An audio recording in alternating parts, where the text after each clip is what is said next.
देखो high court चल रहा था, हाई कोर्ट में फिर से हम लोग आगे की ओर बढ़ रहे हैं। हाँ देखते हो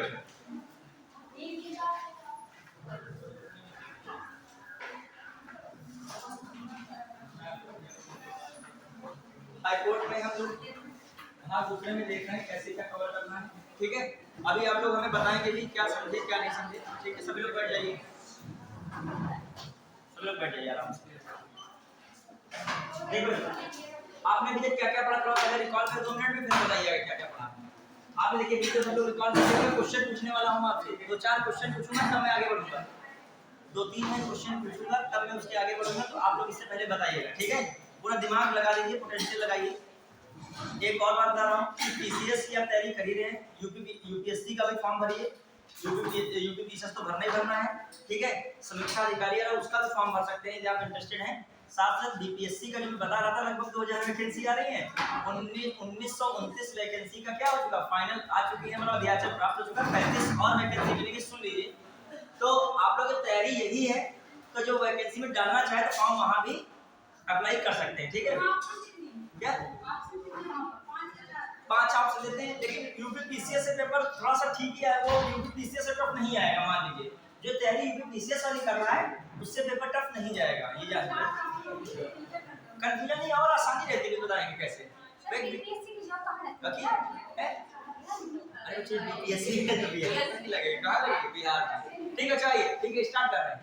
हाँ ध्यान दीजिएगा, जिसका ग्रेजुएशन हो गया 21 वर्ष एज वो भर सकता है form. Bihar public service commission 2000, यहाँ पर 10-15 लोगों के लिए मेंस की वगैरह क्लास स्टार्ट हो रही है, वहां से क्रॉस कर दिए, प्रीलिम्स निकल गया। 17 नवंबर को है संभावना, कब किस तारीख को रखी गई है, तारीख नहीं है समझिए 17 नवंबर।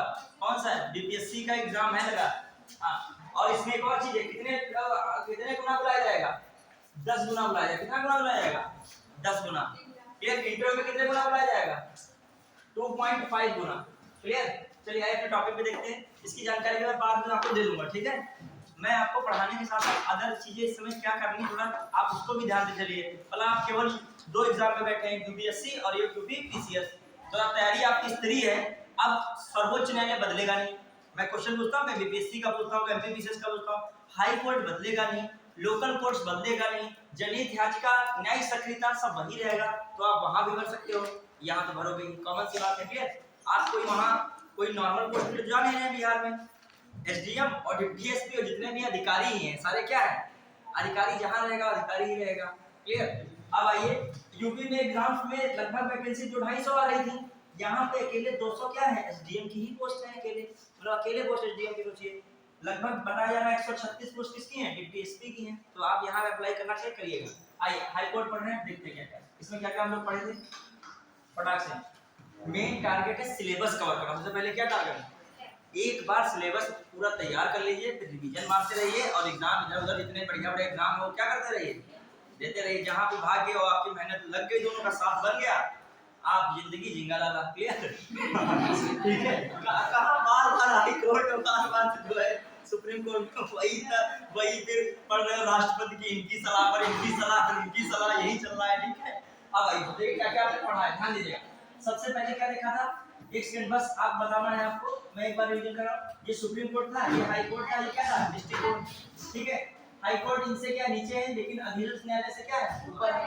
क्लियर, अब आइए ये भी बताएंगे अधीनस्थ न्यायालय का अधीक्षण करता है कौन, हाई कोर्ट।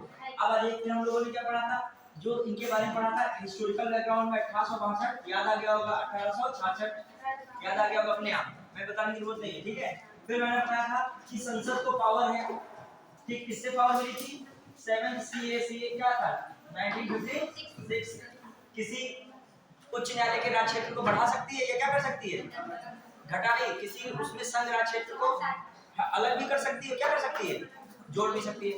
घटाने का पावर रियल में संसद पास नहीं है, किसी के न्याय क्षेत्र को रियल में घटाया नहीं जा सकता, क्या क्या जाता है, बढ़ाया जा सकता है, वो अलग बात है।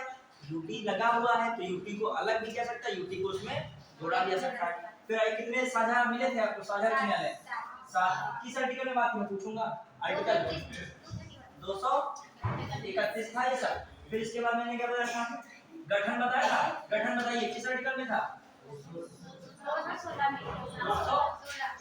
216। वेरी गुड, प्रत्येक राज्य का उच्च न्यायालय होगा, उच्च न्यायालय होगा। उच्च न्यायालय हाई कोर्ट की बात किसमें की गई है? प्रत्येक राज्य का उच्च न्यायालय होगा या राज्य का उच्च न्यायालय होगा?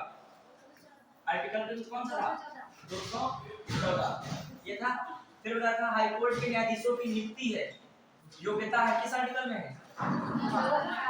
217 में, याद आया? फिर कहा था 218 हाई कोर्ट के न्यायाधीश को हटाना, इसमें 218 में, याद आया?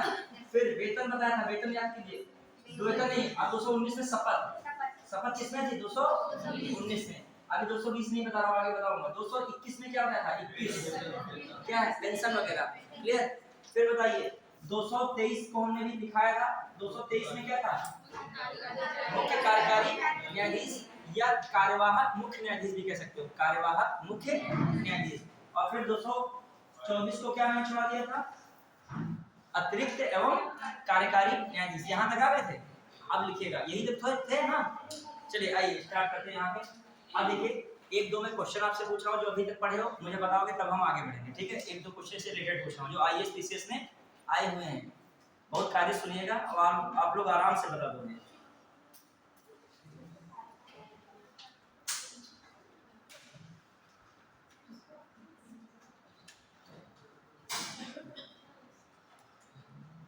देखिए क्वेश्चन आ रहा है, ध्यान दीजिएगा। भारत में उच्च न्यायालय के न्यायाधीश को हटाने के लिए, भारत में उच्च न्यायालय के न्यायाधीश को हटाने के लिए उच्चतम न्यायालय के न्यायाधीश को हटाने की रीति के समान है। सही है कि नहीं? उच्चतम उच्च न्यायालय के न्यायाधीश को हटाना सुप्रीम कोर्ट के न्यायाधीश को हटाने की रीति के समान है। बिल्कुल सही, मैंने लिखा है आपको। फिर आया है उच्च न्यायालय का कोई स्थायी न्यायाधीश अपने पद से सेवानिवृत्ति के पश्चात, अपने पद से सेवा, कल मैं बता रहा था इस बात को, सेवानिवृत्ति के पश्चात भारत में किसी भी न्यायालय या किसी भी प्राधिकारी के समक्ष अभिवचन या वकालत नहीं कर सकता। नहीं कर सकता, कर सकता है। अभी आप देखिए बताया था, उस उच्च न्यायालय को छोड़कर अन्य उच्च न्यायालय में और सुप्रीम कोर्ट में भी कर सकता है। तो ये वाली बात क्या है? नहीं कह रहा है ना, नहीं कह रहा है तो क्या होगा?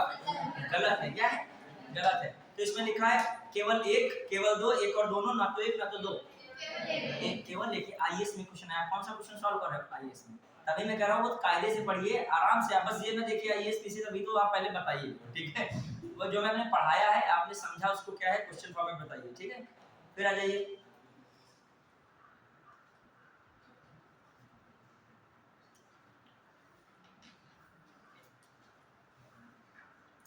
बताइएगा, निम्नलिखित राज्यों में किस राज्य का अपना उच्च न्यायालय नहीं है? अच्छा हाँ, इसमें बताना है निम्नलिखित किसका उच्च न्यायालय है। निम्नलिखित ये बताया 2013 में आया है। 2013 में किन उच्च न्यायालयों की स्थापना हुई? उसमें ऑप्शन दिया है इन्होंने, अरुणाचल प्रदेश, ऑप्शन 2 दिया इन्होंने मेघालय, मेघालय लिख दिया ऐसे, ठीक है? ऑप्शन 3 दिया इन्होंने मिजोरम, ठीक है? और ऑप्शन 4 दिया इन्होंने त्रिपुरा। तो बताओ 2003 के अकॉर्डिंग इनमें से कौन से उच्च न्यायालय की स्थापना हुई थी? किसको काट दीजिए? त्रिपुरा को काट दीजिए। और कौन बचा? अरुणाचल प्रदेश भी नहीं है, मिजोरम भी नहीं है, कौन बना है? तो इसमें कौन सा विकल्प सही होता? एक सेकंड। हाँ, 13 उच्च न्यायालय स्थापित किए गए हैं, ठीक है? पूर्वोत्तर राज्यों में तो कौन कौन स्थापित किए गए थे? इसमें कौन मिल रहा है? हाँ, एक और कौन मिल रहा है इसमें? इसमें से कोई नहीं है। कौन था? मणिपुर था, मेघालय, और कौन है? और कौन? सिक्किम। तो इसका मतलब कौन इसमें है? केवल, ठीक है? तो याद रखिएगा मेघालय मणिपुर का गठन किया गया है, ठीक है? तो इसमें याद रखिएगा। फिर आ जाइए एक और क्वेश्चन।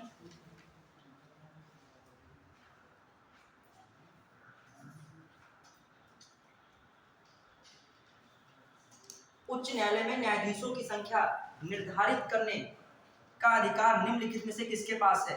बताइए। ए राष्ट्रपति है, बी राज्य के मुख्यमंत्री लिखा है, सी प्रधानमंत्री लिखा है, डी संसद लिखा है। बताइए, जो मैं पूछ रहा हूँ कि निम्नलिखित में से न्यायाधीशों की संख्या निर्धारित करने की पावर किसके पास है? राष्ट्रपति के पास है। फिर बताइएगा कि भारतीय संविधान के किस अनुच्छेद में, ये एमपीपीसीएस 2022 में आया है क्वेश्चन, एमपीपीसीएस 2022 में भारतीय संविधान के किस अनुच्छेद के अनुसार भारत का राष्ट्रपति किसी उच्च न्यायालय के न्यायाधीश को एक न्यायालय से दूसरे न्यायालय में स्थानांतरित करता है? देखिएगा नहीं, अपने आप बताइएगा, मतलब समझ पाए। एक न्यायालय से दूसरे न्यायालय में कौन भेजता है पहली बार? राष्ट्रपति। और फिर पूछ रहा है कौन सा आर्टिकल के अकॉर्डिंग है, इसमें लिखा है 222, 227, 230, 230, 237 ऐसे लिखा है, ठीक है, 37 और 200 जो है 32 ऐसे लिखा है, कौन सा लगा होगा? 222। देखिए ये आया है अभी जल्दी में। फिर बताइए कार्यकारी न्यायाधीशों की नियुक्ति की जाती है, बताना है कार्यकारी न्यायाधीशों की नियुक्ति जाती है, ये भी आया है समीक्षा अधिकारी में क्वेश्चन आया था ये। उच्चतम न्यायालय में, जिला न्यायालय में, उच्च न्यायालय में, उच्चतम और उच्च न्यायालय दोनों में। कल ही तो पढ़ाया था, कार्यकारी न्यायाधीश कहाँ केवल नियुक्त होता है? उच्च न्यायालय में। कहाँ नियुक्त होता है? केवल उच्च न्यायालय में। मुख्य कार्यकारी न्यायाधीश होता है वो दोनों में। कौन दोनों में होता है? मुख्य कार्यकारी न्यायाधीश। कार्यकारी न्यायाधीश हमेशा कहाँ होता है? अभी तो मैंने हेडिंग डलाई थी इसमें, क्या लिखा था? अतिरिक्त एवं कार्यकारी न्यायाधीश की नियुक्ति, ये लगाया था। कौन सा आर्टिकल भी लिखा है इसके लिए? 223, ठीक है। हाँ बताइए, उच्च न्यायालय के सेवानिवृत्त जज को पेंशन कहाँ से दी जाती है, बता दीजिए मेरे को। पेंशन कहाँ से दी जाती है? लिखा है इसमें भारत की संचित निधि से, ठीक है, राज्य की संचित निधि से, विभिन्न राज्यों की संचित निधि से, जहाँ जहाँ सेवा की हो, भारत की आकस्मिक निधि से। भारत की संचित निधि से याद कीजिए। पेंशन, पेंशन कहाँ से मिलती है? और बाकी वेतन भत्ते वगैरह कहाँ से मिलते हैं? देखिए आप ऐसे एग्जाम में बोलोगे तो गड़बड़ सब हो जाएगा, ठीक है। मतलब कि निकला क्या हमारा पढ़ाने। अच्छा एक ऊपर क्वेश्चन है, उच्च न्यायालय के न्यायाधीशों के वेतन और भत्ते दिए जाते हैं, ये बताइए। उच्च न्यायालय के न्यायाधीशों के वेतन और भत्ते दिए जाते हैं किसके तहत, बताइए। ये है वेतन भत्ते, ये किससे मिलते हैं? राज्य संचित से, समझ पाए। और वो पेंशन किससे मिलती है? भारत संचित। ना याद हो तो लिख लेना अलग से, दिमाग वहां उल्टा नाम ना जाएगा, ठीक है। कल ही में लिखा है इसको, ठीक। चलिए अब आइए बाद में क्वेश्चन देखते, टाइम हो जाएगा और इधर बहुत गड़बड़ हो जाएगा। आइए अब कहाँ पे हम लोग? एक चीज इन लोग जो पढ़ाता हूँ कम से कम घर में कॉपी नहीं एक बार खोल देते, प्रयास किया करो कॉपी खोल लिया करो कि यहाँ से थक जाते हो, ठीक है। ये प्रयास कर सकते हो, कॉपी खोलने की क्षमता अंदर लाओ, ठीक है। और कॉपी खोलोगे तो पक्का याद हो जाएगा, ये हमारी गारंटी है। कॉपी खोलने में तुम्हें डर लगता है कितना ज्यादा लिख डाले हैं, ठीक है। तो खोला करिए कॉपी। कल ही देखिए मैंने कल ही तो बताया था, कार्यकारी न्यायाधीश अतिरिक्त न्यायाधीश कहाँ पे होते हैं? उच्च न्यायालय में होते हैं। कल ही तो मैंने कहा था कहीं और भी क्वेश्चन आया है, एमपीपीसीएस में कहीं और भी आया क्वेश्चन। देखिए अगला कीजिए, यहाँ पे कौन सा लिखा था? अतिरिक्त न्यायाधीश, अतिरिक्त न्यायाधीश। और कौन है? और कार्यकारी न्यायाधीश, ठीक है। अब देखिए क्या मामला है, इसके किस आर्टिकल में है पहले बताइए? 224। हाँ अब इसमें क्या इंपॉर्टेंट, पहले नंबर पर किसको उठा रहे हैं? अतिरिक्त न्यायाधीश को। इसकी नियुक्ति कौन करेगा? अतिरिक्त न्यायाधीश की कौन करता है नियुक्ति? अतिरिक्त न्यायाधीश की नियुक्ति कौन करेगा? राष्ट्रपति करेगा कि मुख्य न्यायाधीश करता है? बताइए। अतिरिक्त न्यायाधीश की नियुक्ति मुख्य न्यायाधीश करता है। कौन करता है? हाई कोर्ट का मुख्य न्यायाधीश। किसकी अनुमति से? इसके लिए किसकी अनुमति चाहिए? राष्ट्रपति की अनुमति। किसकी अनुमति चाहिए? राष्ट्रपति की। तो याद रखिएगा अतिरिक्त न्यायाधीश की नियुक्ति कौन करता है? हाई कोर्ट का मुख्य न्यायाधीश।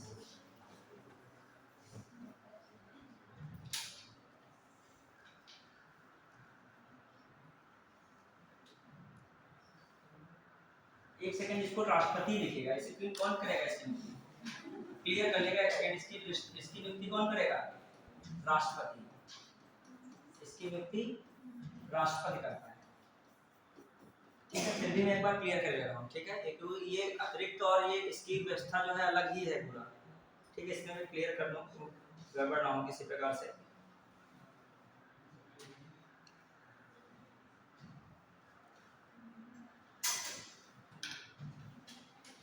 ठीक है, यही है।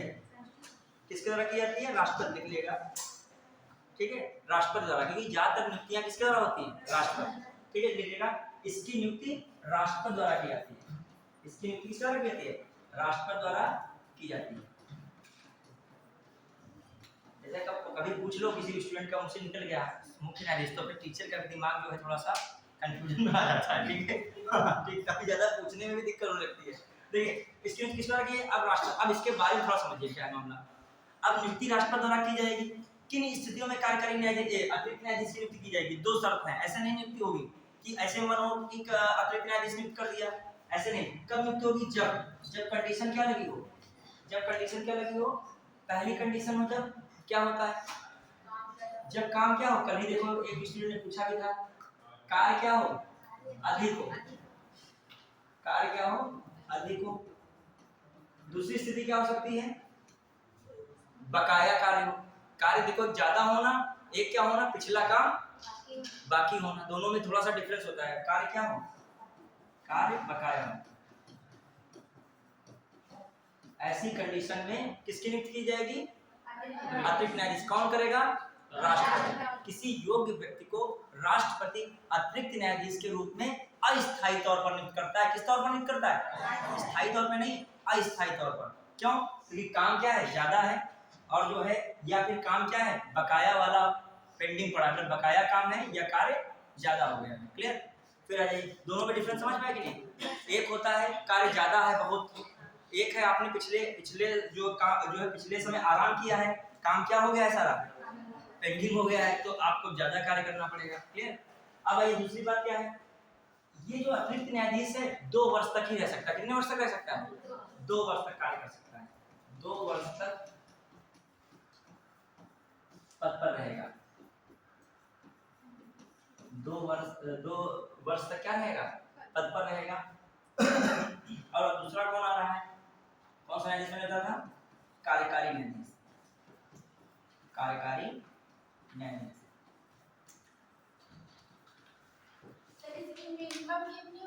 क्या मिनिमम कुछ नहीं होती, 2 वर्ष तक रह सकते हैं।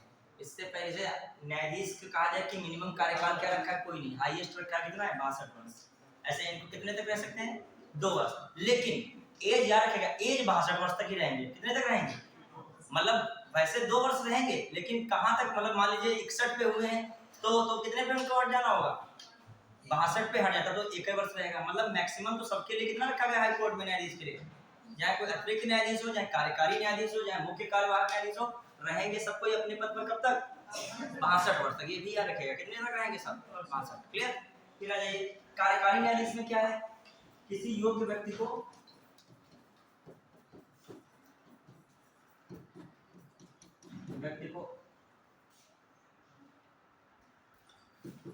राष्ट्रपति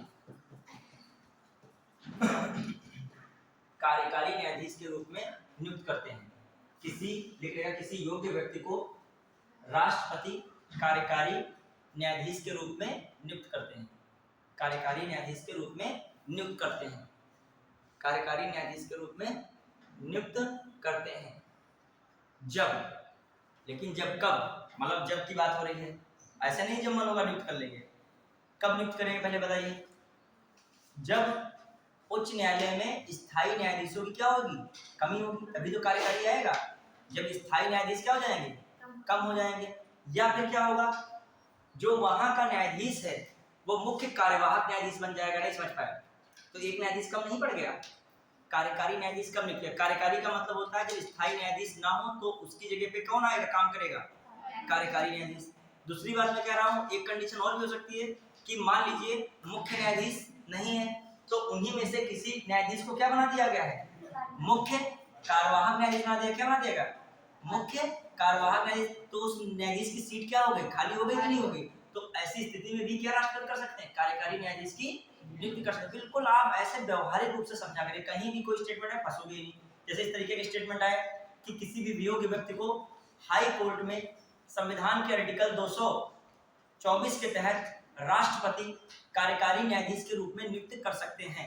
फिर अगला स्टेटमेंट हो, जब न्यायाधीश मुख्य कार्यवाहक न्यायाधीश के रूप में नियुक्त पाता है उस स्थिति में राष्ट्रपति किसी योग्य व्यक्ति को कार्यकारी न्यायाधीश नियुक्त करता है। तो दोनों बातें क्या हैं? सही है। पहली बात तो नॉर्मल है, क्या बताया मैंने?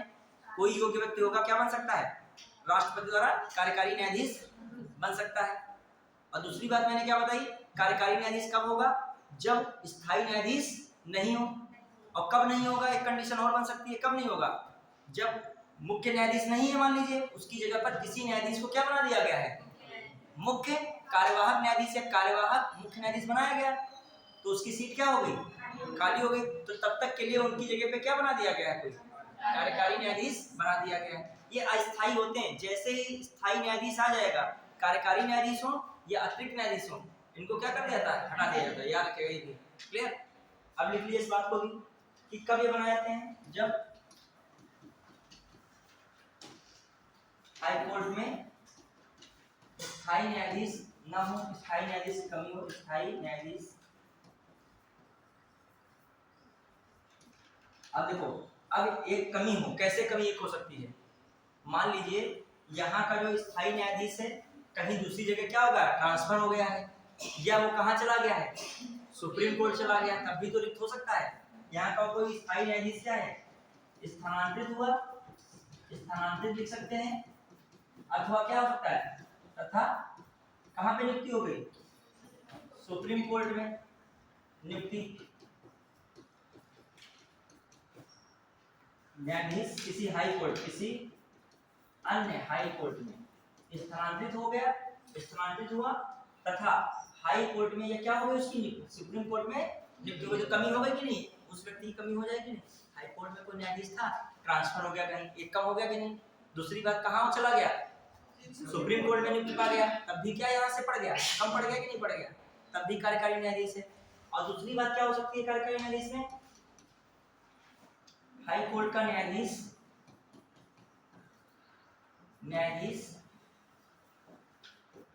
कार्यवाहक मुख्य न्यायाधीश के रूप में कार्य करने लगा, कार्यवाहक न्यायाधीश, कार्यवाहक मुख्य न्यायाधीश के रूप में, कार्यवाहक मुख्य न्यायाधीश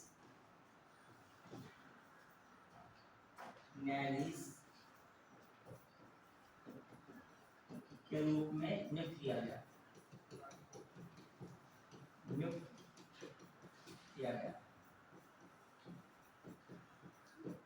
देखिए काम जो है ज्यादा है, देखिए इसमें क्या है, काम ज्यादा होने पर अतिरिक्त लोग बुलाए जा रहे हैं, इसमें जो वर्तमान लोग हैं वही कम पड़ गए हैं, तो उसके लिए कौन आ रहा है, देखो अंतर है दोनों में। अतिरिक्त में क्या है, जितने होने चाहिए हैं वो उतने ही हैं, लेकिन काम उससे क्या है, ज्यादा है। और इसमें कार्यवाहक में क्या है, कार्यकारी में क्या है, काम ज्यादा नहीं है, लेकिन जितने होने चाहिए उतने भी नहीं है, उसको फिल करने के लिए किसकी जरूरत पड़ेगी, कार्यकारी की। बढ़िया है, चलिए। हाँ, कार्यकारी न्यायाधीश को मतलब परमानेंट नहीं किया जा सकता, नहीं किया जाता कार्यकारी न्यायाधीश को परमानेंट। आप ही ये मान लीजिए कि कोई गवर्नमेंट जॉब होती है, एक होते हैं वहाँ गवर्नमेंट में स्थायी टीचर होते हैं, एक तदर्थ शिक्षक होते हैं।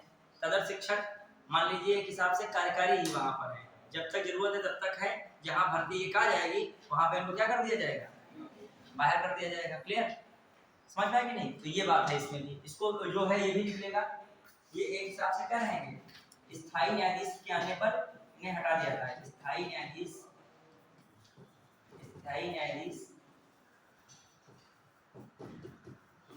के आने पर पद से हटा दिया जाते हैं, पद से। ये बड़ी स्थिति खराब है, देखा जाए कि बेचारे कितना कार्य करते हैं, फिर इनको क्या कर दिया गया, पद से हटा भी दिया गया। ठीक है, चलिए। ये बहुत होता है, होमगार्ड है मान लीजिए, हालांकि होमगार्ड तो एक हिसाब से नहीं निकाले जाएंगे, ठीक है, उनका संगठन है, सब कुछ है, लेकिन एक पुलिस है, पुलिस का मतलब जो कांस्टेबल है वो क्या है, पूर्ण तरीके से क्या है, राज्य सरकार कर्मचारी है, वो एक हिसाब से उसकी जगह पे उनका जो वेतन वगैरह है वो राज्य से पूरा एफिलेटेड नहीं है, राज्य सरकार से, मतलब सरकारी पूर्णतः नौकरी नहीं है। बढ़िया, क्लियर।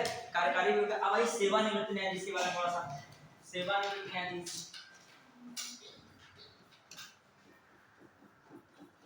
सेवानिवृत्त न्यायाधीश,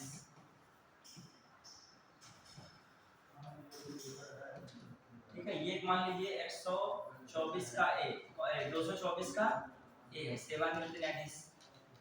अब देखो सेवानिवृत्त न्यायाधीश का मामला वही सेम है, पढ़े थे ना कल वाला, याद है कि नहीं, सेवानिवृत्त में कल क्या पढ़े थे, वही सेम है। हाँ, और यहाँ पर क्या है, वो वहाँ सुप्रीम कोर्ट था, यहाँ पर क्या है, हाई कोर्ट है, सेम है। यहाँ पर क्या रहेगा, हाई कोर्ट का मुख्य न्यायाधीश, कौन, हाई कोर्ट का मुख्य न्यायाधीश, उच्च न्यायालय, उसी उच्च न्यायालय या किसी अन्य उच्च न्यायालय से रिटायर्ड न्यायाधीश को राष्ट्रपति से एवं संबंधित व्यक्ति से अनुमति लेने के पश्चात उसको कार्य करने हेतु बुला सकता है। समझ पाए कि नहीं कुछ? देखो थोड़ा सा हम स्टेटमेंट बोलते हैं इसलिए हैं कि वहाँ एग्जाम में स्टेटमेंट हर जगह छोटे-छोटे क्वेश्चन नहीं होते हैं। स्टेटमेंट आप सुनोगे, समझोगे, धीरे-धीरे अंदर आपके डेवलप होगा। अभी हम पढ़ा दें पॉलिटी, ये पढ़ा दें, वहाँ एग्जाम में कुछ मिले ना, सब समझ नहीं पा रहे क्या लैंग्वेज है, क्या हवा ऊपर से निकल जाए पूरा सब, ठीक है, हवा ही हो जाए, ठीक है। तो उम्मीद लेके गए वहाँ 18 में 18 सुनने का है, 17 करने को 18 खाता करने में मुश्किल लग रहा है, ठीक है। तो क्या है, तुम वन लाइनर सोच रहे हो, वन लाइनर कुछ नहीं आ सकता है, आएगा तो 2-4 क्वेश्चन आएगा। देखो जो क्या मैं कर रहा हूँ, जैसे आपने कल पढ़ा था, ध्यान दीजिएगा, कल क्या पढ़ा था, मैं तोड़ के लिख रहा हूँ उसको। कल आपने देखा था सुप्रीम कोर्ट का डिफरेंस, देखिएगा CJI, ठीक है, किसकी अनुमति से? राष्ट्रपति प्रेसिडेंट की अनुमति से। किसकी? प्रेसिडेंट से अनुमति से, ठीक है। रिटायर्ड जज है, रिटायर्ड जज कहाँ से हो? सुप्रीम कोर्ट से हो या क्या हो, हाई कोर्ट से हो। उनको क्या कर सकता है? रिटायर्ड जज को कहाँ कार्य करने के लिए बुला सकता है? Supreme court. कहाँ बुला सकता है? सुप्रीम कोर्ट बुला सकता है। इसके लिए CJI को 2 लोगों से परमिशन, एक तो इनसे तो लेनी पड़ेगी, और इनको बुला रहे हो ना तो इनसे भी क्या करना पड़ेगा? परमिशन या मंजूरी लेनी पड़ेगी। क्या आप जबरदस्ती बुला लोगे? रिटायर हो चाहिए, रिटायर में तो आप रिटायर हैं, समझिए। आपको एक ऑर्डर क्यों मानने के लिए बाध्यकारी नहीं है, तो आपसे अनुरोध किया जाएगा कि आप आके कार्य कर लीजिए। तो यहाँ पर क्या आ सकते हैं, समझ रहे हैं कि नहीं? समझ पाए इस बात को कि नहीं? सुप्रीम कोर्ट का न्यायाधीश, मुख्य न्यायाधीश, प्रेसिडेंट की सलाह से किसी भी रिटायर्ड न्यायाधीश, कहाँ का रिटायर हो? सुप्रीम कोर्ट या हाई कोर्ट का, उसको कहाँ बुला सकते हैं? फिर से सुप्रीम कोर्ट बुला सकते हैं। इस कार्य के लिए इनसे मंजूरी और इनसे मंजूरी लेने की जरूरत पड़ रही है। लेकिन अब वही चीज यहाँ पे देखो, इसमें समझिएगा, इसमें एक पेज है यहाँ पे हाई कोर्ट के मुख्य न्यायाधीश हो जाएंगे, यहाँ पे प्रेसिडेंट चलेंगे, ठीक है। लेकिन यहाँ पर रिटायर्ड सुप्रीम कोर्ट है, ये वर्ड क्या कर दोगे? हटा दोगे, क्योंकि सुप्रीम कोर्ट का रिटायर्ड न्यायाधीश थोड़ी बुलाओगे हाई कोर्ट में। किसको बुला सकते हो? हाई कोर्ट, उसी हाई कोर्ट को, उसी हाई कोर्ट के न्यायाधीश को या किसी अन्य हाई कोर्ट के न्यायाधीश को। समझ पाए हमारी बात को? क्लियर? लिखो इस बात को, लिख लीजिए। मान लीजिए यहाँ जिसको अभी भी नहीं समझ में आया, ये कह रहा हूँ हाई कोर्ट है, इसके CJ हैं, चीफ जज हैं, ये क्या करेंगे? इसकी अनुमति से, प्रेसिडेंट की अनुमति से, ठीक है, किसको बुला सकते हैं? जो भी रिटायर्ड जज होगा, रिटायर्ड जज कहाँ से हो? Related high court. Related high court का मतलब रिलेटेड हाई कोर्ट है, हाई कोर्ट या क्या हो? अदर हाई कोर्ट, या क्या हो? अदर हाई कोर्ट से किसी भी न्यायाधीश को कहाँ बुला सकते हैं? हाई कोर्ट में बुला सकते हैं। उसके लिए इन्हें इसकी मंजूरी और जिसको बुला रहे हैं उसकी मंजूरी लेने की आवश्यकता है। बढ़िया, इसको लिख लीजिए, चाहे लिखेगा। किस आर्टिकल में है ये बात? सेवानिवृत्त वाले बुलाने की। तो 24A है कि नहीं? क्या है? A, ठीक है। हाँ, लिखेगा किसी उच्च न्यायालय के मुख्य न्यायाधीश, किसी समय उच्च न्यायालय के मुख्य न्यायाधीश, यहाँ राष्ट्रपति नहीं है, किसी समय उच्च न्यायालय के मुख्य न्यायाधीश संबंधित उच्च न्यायालय, अरे थोड़ा तेज लिखा करो, कितना स्लो है तुम लोग, एप्लीकेशन में कैसे लिखोगे? हाँ, मैंने क्या बोला है कि किसी उच्च न्यायालय के मुख्य न्यायाधीश, किसी उच्च न्यायालय के मुख्य न्यायाधीश संबंधित उच्च न्यायालय या अन्य उच्च न्यायालय, संबंधित उच्च न्यायालय या अन्य उच्च न्यायालय के सेवानिवृत्त न्यायाधीश को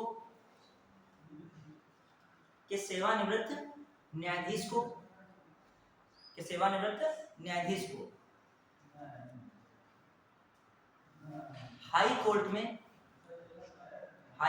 में न्यायाधीश के पद पर बैठने तथा कार्य करने के लिए अनुरोध कर सकते हैं। कार्य करने के लिए अनुरोध लिखा है, ये ऑर्डर नहीं लिखा है, आदेश दे सकते हैं, अनुरोध कर सकते हैं। इसके लिए इसके लिए इस निर्णय से या इसके लिए राष्ट्रपति एवं संबंधित व्यक्ति से मंजूरी लेना आवश्यक है। इसके लिए राष्ट्रपति एवं संबंधित व्यक्ति से मंजूरी लेना आवश्यक है। इसके लिए राष्ट्रपति तथा संबंधित व्यक्ति से मंजूरी लेना आवश्यक है। बस। और ये कौन से आर्टिकल में है? 224 का ए। चलिए आगे आइए। तो ये सब हम लोगों ने देख लिया। अब आइए सुप्रीम कोर्ट की जो स्वतंत्रताएं, हाई कोर्ट की स्वतंत्रता वैसे ही जैसे उसमें पढ़े थे उसमें, बस इसमें हम बेसिक बता रहे हैं, आप बाकी जान ही जाओगे। हाई कोर्ट की स्वतंत्रता जैसे एक क्या मैंने बताया था हाई कोर्ट की स्वतंत्रता में, बताइए फटाक से क्या बताया था मैंने? हाँ, किसकी स्वतंत्रता है? नियुक्ति की। आप बस समझ लीजिए, बस रिकॉल बाद में कर लीजिएगा। नियुक्ति की स्वतंत्रता, ठीक है, नियुक्ति की स्वतंत्रता। फिर दूसरी कौन स्वतंत्रता बताई थी? बिना देखे रिकॉल कीजिए। हाँ, कार्यकाल की सुरक्षा। कार्यकाल की सुरक्षा थी कि नहीं? वहां पे भी थी, इनकी भी मिलेगी। फिर कार्यकाल की सुरक्षा भी हो गई। और नहीं, शपथ नहीं, क्या हो सकता है? निश्चित सेवा शर्तें होती हैं इनकी भी। निश्चित सेवा शर्त थी वहां भी, यहाँ भी निश्चित सेवा शर्त। फिर और क्या क्षमता में हो सकता है बताइए? संघ जो है भारत एवं राज्य की संचित निधि पर भारित व्यय। संघ हो गया बच्चों, भारत हो गया, और राज्य की संचित निधि पर भारित व्यय। क्लियर? आप कायदे से पढ़ोगे, मैं गारंटी लगभग देता हूँ, एक दो क्वेश्चन भले मिस्टेक हो, वरना लगभग मिल जाएगा। कि आप से मान लीजिए supreme court high court question लगाओगे, बस एक आपको कार्य करना होगा, कायदे से पढ़ना होगा ना उसको, फिर क्वेश्चन कीजिए, हंसिए, फिर नोट देखिए, तब भी फंसे फिर हमसे पूछें। आप घर में ट्राई करो, स्टार्ट करो लगाना है क्वेश्चन इस पे, ठीक है। देखिए, और बनेगा तो क्वेश्चन आंसर पूरे करवा भी दिए जाएंगे इसके क्वालिटी के पूरे, ठीक है। आप अपना करते रहिएगा कि भारत एवं राज्य क्या है? संचित निधि पर भारित व्यय। आप समझ रहे हो? भारत की संचित निधि पर कौन है? यहीं पे दिमाग में रख लीजिएगा। चलो पहले लिखा है, बाद में इस पे तर्क होगा। फिर आइए सुनता में, और क्या हो सकता है? सुनता में बताते जाइए। सुनता क्या हो सकता है? और हाई कोर्ट की जो है सेवानिवृत्ति के बाद वकालत करने पर रोक, लेकिन कुछ जगह को छोड़कर, ठीक है। सेवानिवृत्त के बाद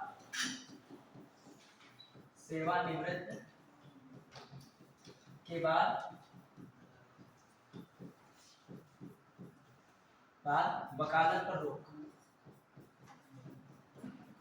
अभी इसके बारे में बताएंगे, कुछ जगह कर सकते हैं, कुछ जगह नहीं, रोक। फिर आ जाइए, और क्या हो सकता है? आचरण पर चर्चा नहीं हो सकती। आचरण पर चर्चा नहीं, ठीक है, आचरण पर चर्चा नहीं हो सकती। और क्या हो सकता है? अवमानना, अपनी अवमानना पर या अवमानना पर दंड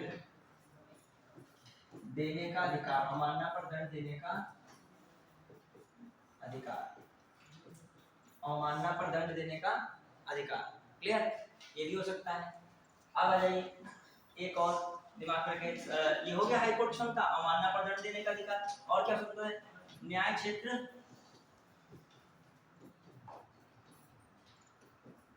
कम नहीं किया सकता। न्याय क्षेत्र कम नहीं किया जा सकता। ये जो है क्या है? सब सुप्रीम कोर्ट की क्षमता है। अब एक एक को देख रहे हैं, ठीक है। एक मैं लिस्ट आपको भी भेज दूंगा, उसमें जितने भी उच्च न्यायालय हैं उनकी क्या देखना है आपको। जैसे मेरे पास एक लिस्ट है, इसमें जितने भी हों, ठीक है, उनकी क्या देख डालिएगा एक बार, कब कौन सा स्थापित हुआ है, कब कौन नहीं है, ठीक है। क्लियर? ये पूरी लिस्ट है, उसको थोड़ा सा अपडेट करना पड़ेगा। 2019 वाला नहीं लिखा है, वो अलग से पेंसिल से लिख देंगे, बाकी लिख लीजिएगा, ठीक। चलिए, क्योंकि ये पूछ लेता है कभी कभी किस राज्य की खंडपीठ कहाँ, अगर राजधानी ज्यादा नहीं होती, जैसे मध्य प्रदेश की पीठ कहाँ पे थी, वो हाई कोर्ट की, कोई बताएगा? मेन सीट कहाँ पे? जबलपुर है। अभी मान लीजिए उसकी आ जाए कौन सी, आपका राजस्थान कहाँ है? जयपुर है कि जैसलमेर है कि जोधपुर है? जोधपुर है। कौन है? जो थोड़ा एक बार लिस्ट सबसे निकाल से देख ले। तो इसमें प्रयागराज में है। हाँ तो यूपी का भी लखनऊ में नहीं है, लखनऊ में क्या है खंडपीठ है, लेकिन मेन सीट कहाँ है? प्रयागराज है। इलाहाबाद, प्रयागराज ही कह सकते हो, ठीक है। चलिए अब आइए तो इसकी भी लिस्ट देख लीजिएगा। अब ध्यान देना है, अब एक एक बार इसमें आप पढ़ ही चुके हो, इसको पढ़ चुके हो, लिखाएंगे नहीं, केवल इसको समझ लीजिए। नियुक्ति की क्षमता में आपने देखा था, रिकॉल कीजिएगा किसमें नियुक्ति है, पहले आर्टिकल मुझे बताइए जल्दी से, रिकॉल को दिमाग पे जोर लगाओ। देखो सारा काम हम नहीं करेंगे, आप भी कार्य करोगे उसमें। कि नियुक्ति किसमें थी, भूल गए बस, इतने लोगों की संख्या है पूरी क्लास भरी है, बताइए नियुक्ति किसमें थी, उम्मीद है कोई और नहीं पढ़ा दिए थे। हाँ देखो किसी का है, कौन सा 17 कि 217, तो मतलब सर को एकदम कंफ्यूज करके पार्टी करने के प्लान को कोई 17 बोला, कोई 117 बोला, 217 बोल दीजिए, क्या बोल दोगे आप? 217 था कि नहीं, आर्टिकल कौन था 217।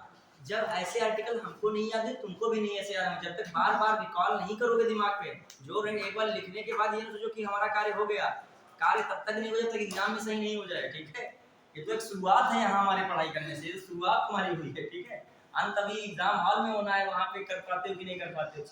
तो नियुक्ति किसमें थी 217। देखो जब मैं रिकॉल करता हूँ फटाफट बढ़ाते जाया करिए, तब थोड़ा सा बढ़िया लगता है पढ़ाने में। 217 में है नियुक्ति में हमने क्या बताया था, कौन करेगा नियुक्ति, पहली बात मुख्य न्यायाधीश कौन करेगा, राष्ट्रपति। घबराने की जरूरत नहीं है, किसकी सलाह पे करेगा, सीजीआई की। चलो एक आया, और किसकी सलाह, राज्यपाल की, संबंधित राज्य के राज्यपाल की, वेरी गुड, दोनों के सलाह पे होगा, ठीक है। याद कीजिए किसकी बता रहा हूँ बात, हाई कोर्ट के मुख्य न्यायाधीश। देखो यही टॉपिक कठिन थोड़ा सा नॉर्मल आ गया, पंचायती राज से व्यवस्था है, वो इतना बवाल नहीं उसमें, परपंच है जना किसमें है, सुकून भरा टॉपिक होगा पंचायती राज। हाई कोर्ट सुप्रीम कोर्ट एक टॉपिक ही वैसा है, न्यायाधीश और अभिलेख न्यायालय और फिर न्यायाधीश रिट, इसमें मैटर ही है सर, हाई कोर्ट और सुप्रीम कोर्ट न्यायिक व्यवस्था हमेशा से कठिन रही है, थोड़ा समझ रहा हूँ। फिर देखिए अब मैंने क्या था, नियुक्ति में हो गया एक हाई कोर्ट का मुख्य न्यायाधीश, एक कोई हाई कोर्ट का न्यायाधीश, उस न्यायाधीश की नियुक्ति कौन करेगा, राष्ट्रपति करेगा। कौन करेगा, राष्ट्रपति करेगा। किसकी सलाह लगेगी, सीजीआई की लगेगी, फिर राज्यपाल की लगेगी, फिर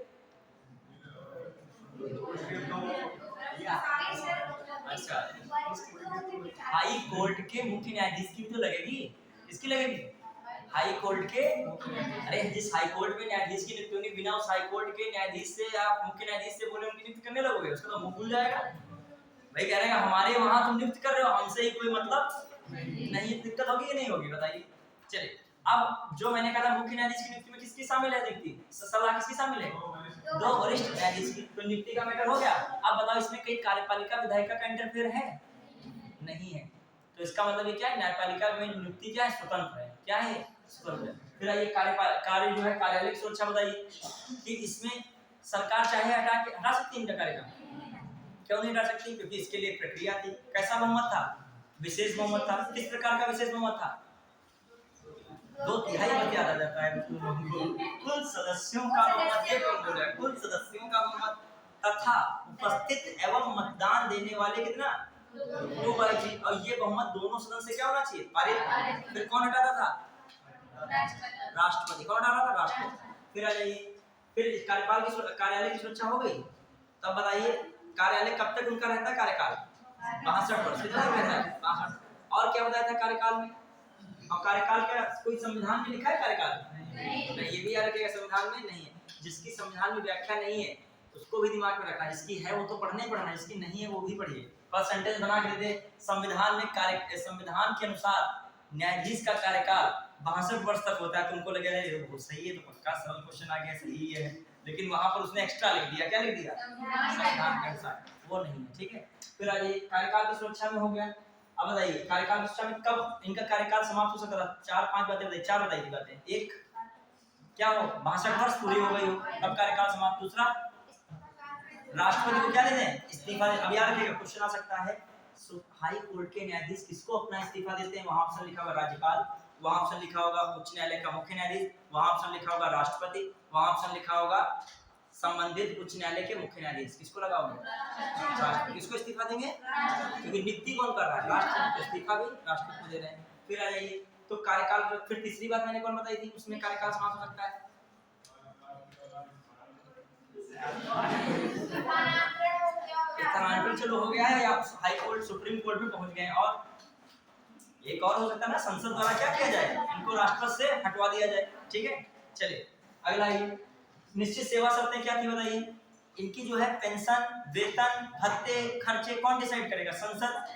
और वो कम नहीं किया सकते हैं, यदि कम हो सकते हैं तो कब, वित्तीय आपातकाल। अभी कोई टिक मार दे राष्ट्रीय आपातकाल नहीं, वित्तीय आपातकाल नहीं है, कौन है केवल वित्तीय आपातकाल। ठीक है, आपके उनके दिमाग में आपातकाल ही नाच रहा है। मान लीजिए कुछ स्टूडेंट वहां आ गया राष्ट्रीय आपात लगा, या इनमें से फिर कोई नहीं हो तो कहेगा आपातकाल था, लगाओ कोई आपातकाल। ठीक है, लेकिन ये देख लेगा इनमें से कोई नहीं भी है विकल्प। आइएगा फिर भारत एवं राज्य की संचित निधि। अब इसमें बताना भारत की संचित निधि से क्या मिल रहा है, पेंशन मिल रही है।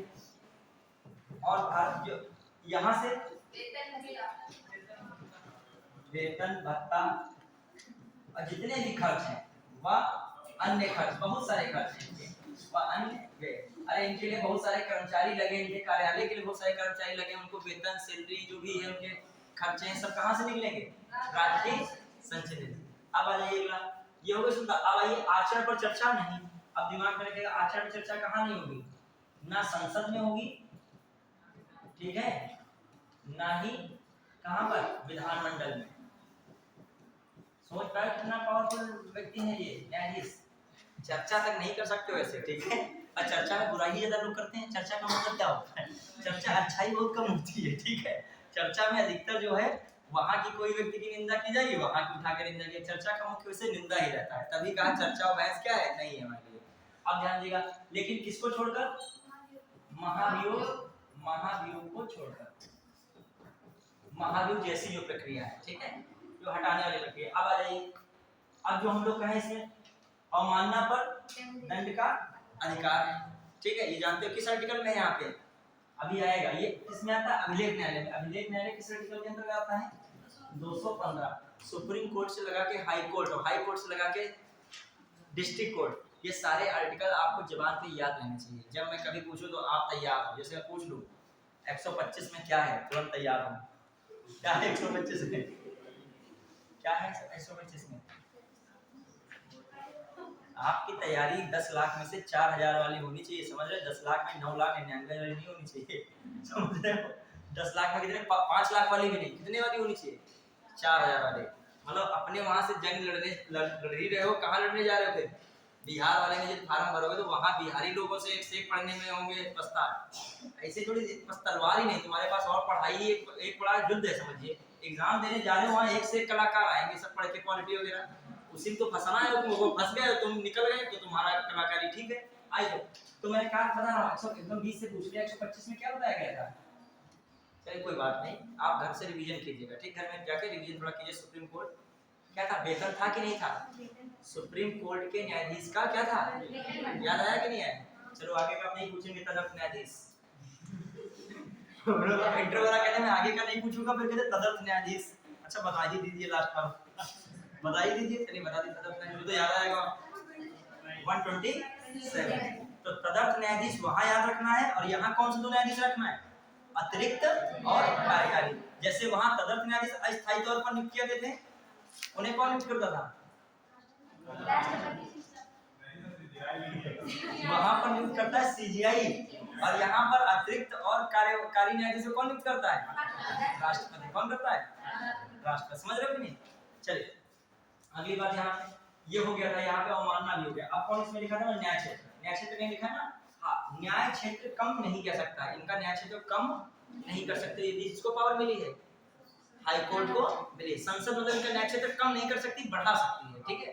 चलिए अब आइए डालेगा हाई कोर्ट की शक्तियां डालिए, हाई कोर्ट की शक्तियां, हाई कोर्ट की शक्तियां।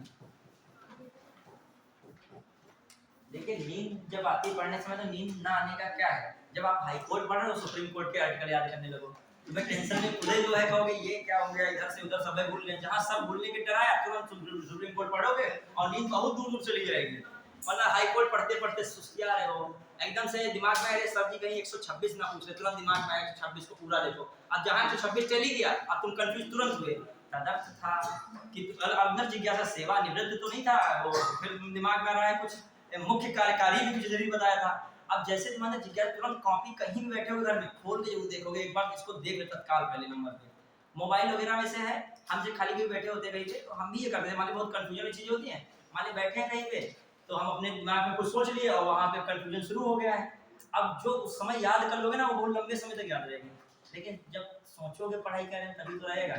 दिक्कत तो ये है ना। आइए अब शक्तियों देखिए, अब देखिए शक्तियां भी बहुत ऊंची रहती है हाई कोर्ट की। पहली कौन शक्ति है, पहले कुछ बेसिक समझिए। हाई कोर्ट जो शक्तियों के मामले में देखा जाए, सुप्रीम कोर्ट की इतनी शक्तियां नहीं है इसके पास, ना ही बहुत ज्यादा इसका वर्णन किया गया है कॉन्स्टिट्यूशन में, बहुत ज्यादा नहीं बताया गया। लेकिन कुछ मामलों में सुप्रीम कोर्ट से ज्यादा शक्तियां किसके पास है, हाई कोर्ट के पास। क्लियर, सामूहिक रूप से तो नहीं है, लेकिन कुछ मामलों में इसका जो न्याय क्षेत्र है कहीं ना कहीं सुप्रीम कोर्ट से क्या है, ज्यादा हो जाता है। ठीक है, कहीं कहीं न्यायिक शक्तियां भी कह सकते हो। अब आइए हाई कोर्ट की शक्तियों में इंपॉर्टेंट क्या है ध्यान दीजिएगा। पहला कौन सा है, मूल क्षेत्राधिकार।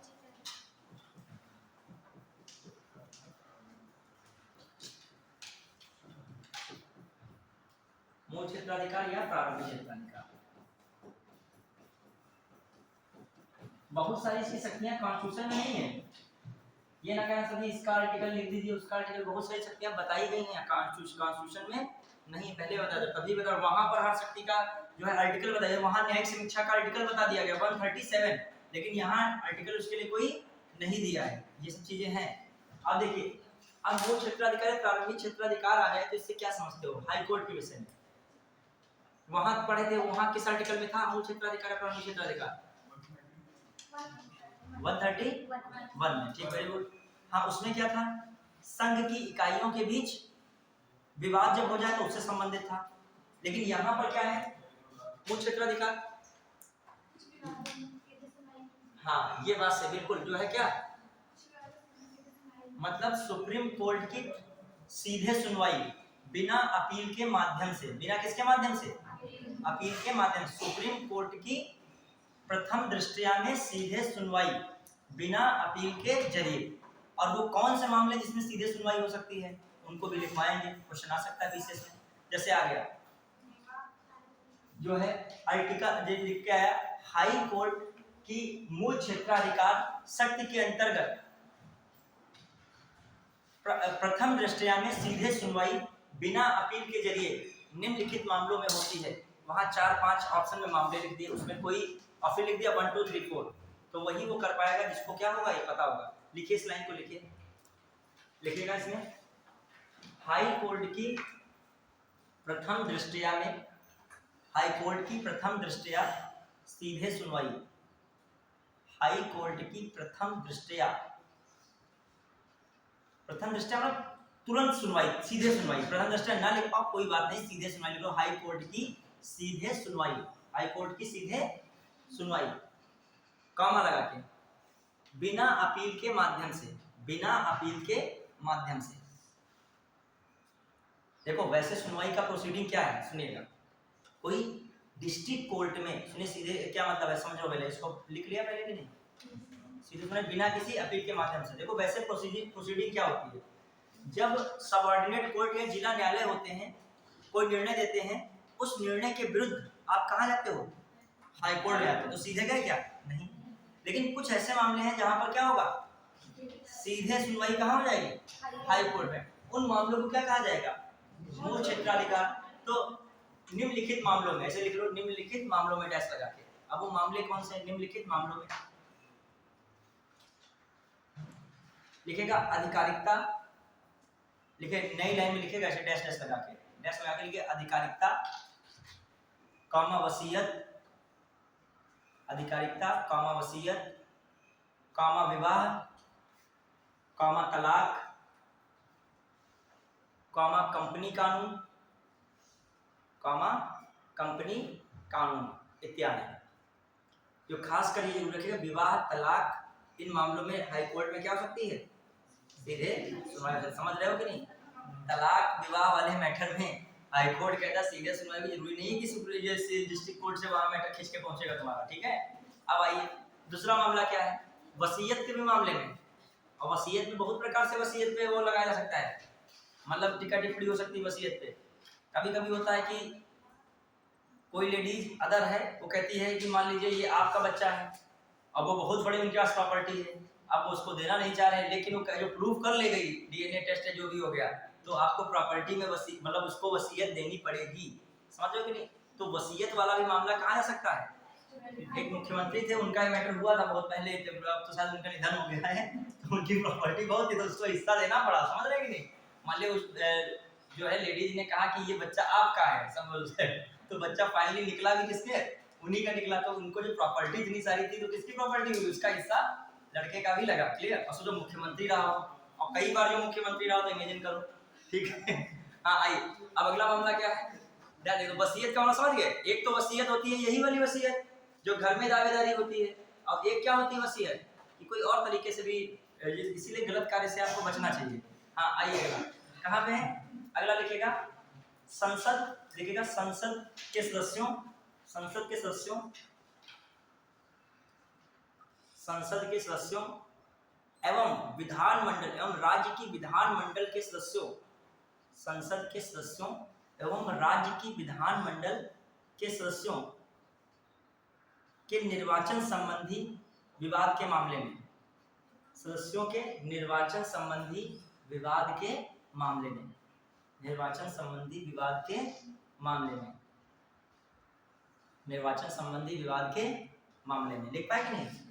मतलब कोई संसद के सदस्य चुनाव इत्यादि है, और कोई विधानमंडल का सदस्य है, उसका कोई चुनाव वाला मैटर है, विवाद उत्पन्न हो, उसके लिए भी सीधे कहाँ मामला जा सकता है, हाईकोर्ट जा सकता है। फिर आइए नागरिकों के मूल अधिकारों के प्रवर्तन में, देखिए नागरिकों के मूल अधिकारों के प्रवर्तन में, अब थोड़ा भाषा में प्रवर्तन में लिखा रहा हूँ, इसलिए भी जरूरी होता है, कभी कभी समझाने में तो सरल शब्द ही लिखाया जाना चाहिए, लेकिन थोड़े बहुत कठिन शब्दों का भी उल्लेख हो। क्यों, अभी एग्जाम हॉल में कौन शब्द आएंगे, जब ये कठिन आएंगे, तुम सरल पढ़े बैठे हो तो जाने नहीं पाओगे, तो ऐसा पढ़ के क्या फायदा है, तुरंत तो मजा है। अब प्रवर्तन मतलब लागू कराने में, समझ रहे हो, प्रवर्तन का मतलब क्या होता है, लेकिन वर्ड प्रवर्तन देखो, नागरिकों के मूल अधिकारों के प्रवर्तन में, नागरिकों के मूल अधिकारों के प्रवर्तन में, राजस्व, फिर अगली लाइन लिखेगा राजस्व अथवा तथा, राजस्व तथा राजस्व संग्रहण के लिए बने अधिनियम के मामले में, राजस्व तथा राजस्व संग्रहण के लिए बने अधिनियम के मामले में, कोई मामला ऐसा अधिनियम से जुड़ा है, उस मामले में क्या हो सकता है, ये जो है सीधे मामला वहां पे जा सकता है, कहां पे, हाई कोर्ट में। तो कुछ यहाँ पे दायरे में चीजें याद रखिएगा। क्लियर। अब आइए प्रारंभिक या मूल क्षेत्राधिकार हो चुका है, अब आइए वहां पे आर्टिकल था, यहाँ पे इसका कोई विशेष आर्टिकल के लिए जिक्र नहीं हुआ। फिर आइए अगला कौन सा है, अब देखिएगा दूसरे में क्या है, अपीली न्यायालय। ये क्या है, अपीली न्यायालय, अपीली न्यायालय, ठीक है। अपीली न्यायालय में क्या है, राज्य में सर्वोच्च अपीली न्यायालय, हाई कोर्ट राज्य में कैसा है, सर्वोच्च अपीली न्यायालय, न्यायालय, ठीक है। जो हाई कोर्ट जो है राज्य में सर्वोच्च क्या है, अपीली न्यायालय, दिमाग में रखिएगा।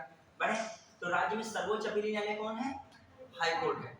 अब आइए इसमें वैसे सामान्यतः अपील क्या होती है, अधीनस्थ न्यायालयों, अधीनस्थ न्यायालयों से निर्णय के विरुद्ध, अधीनस्थ न्यायालयों से निर्णय के विरुद्ध हाई कोर्ट में अपील होती है, हाई कोर्ट में अपील होती है, ठीक है। निर्णय के विरुद्ध हाई कोर्ट में अपील होती है। अब देख लीजिएगा हाई कोर्ट में अपील होती है, तो इसको दिमाग में रखेगा कि इसमें भी अपील दो प्रकार की हो सकती है, एक दीवानी है अपील, क्लियर, एक कौन सी अपील है, दीवानी अपील, और एक कौन है, आपराधिक अपील, आपराधिक अपील।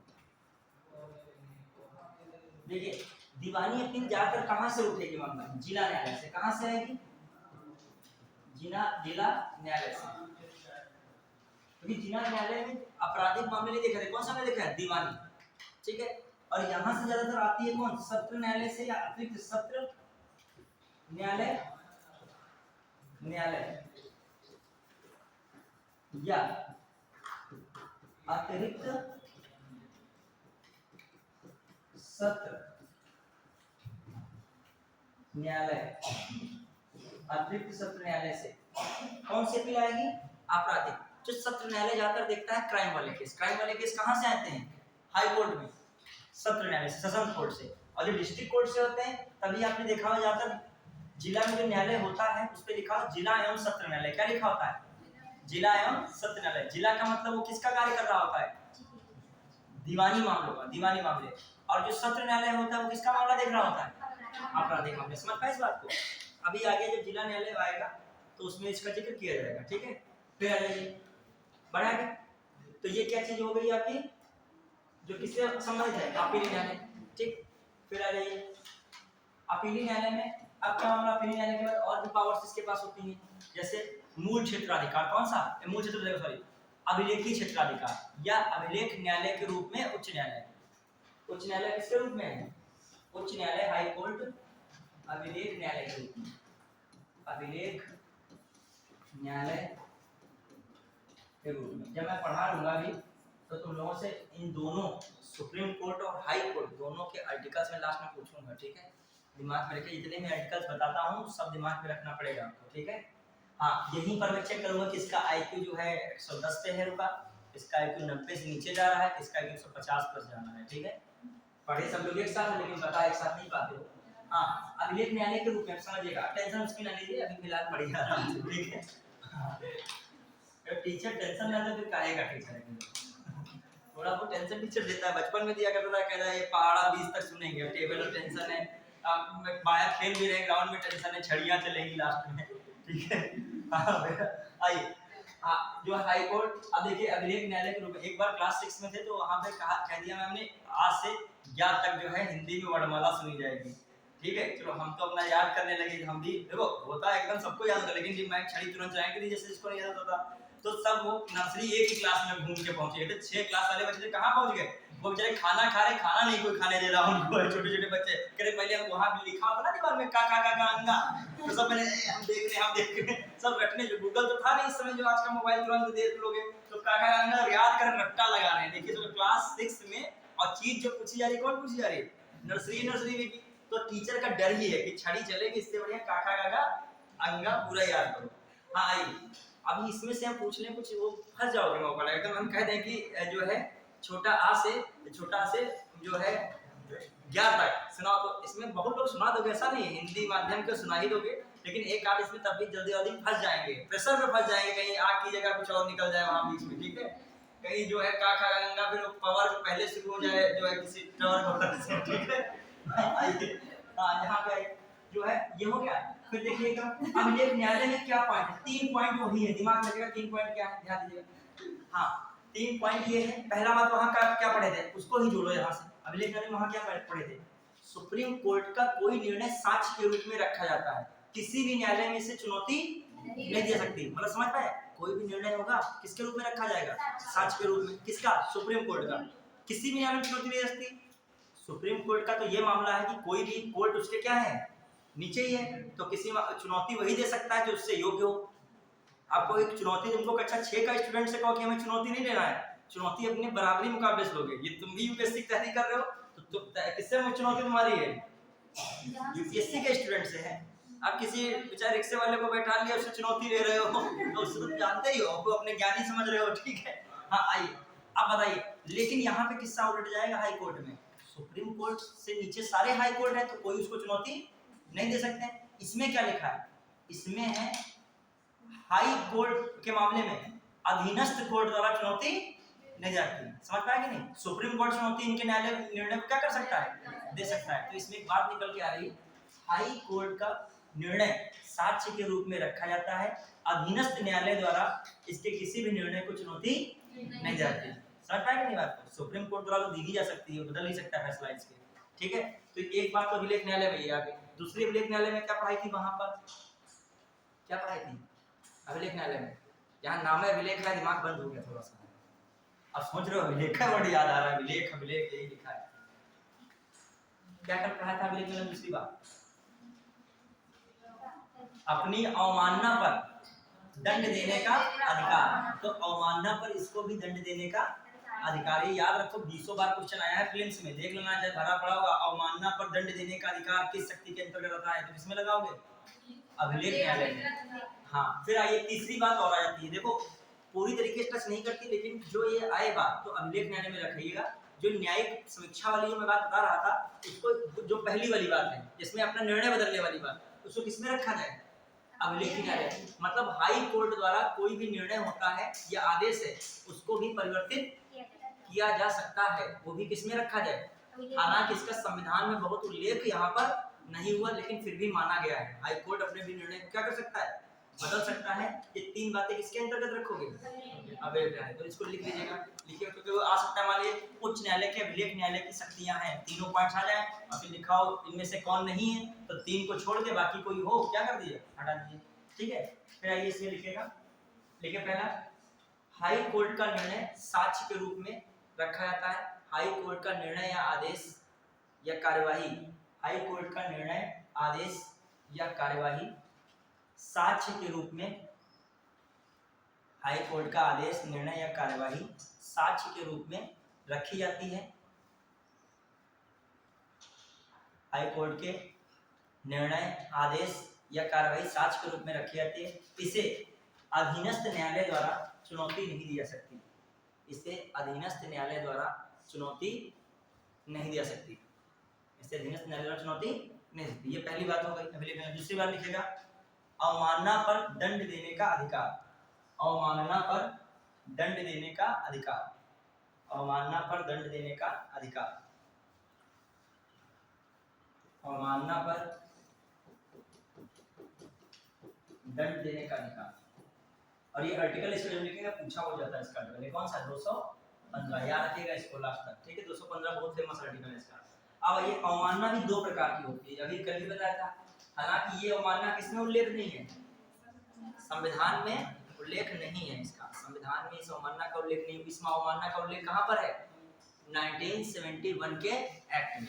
कौन आया था? अभिलेख न्यायालय अधिनियम 1971। लेकिन एक दीवानी अवमानना थी,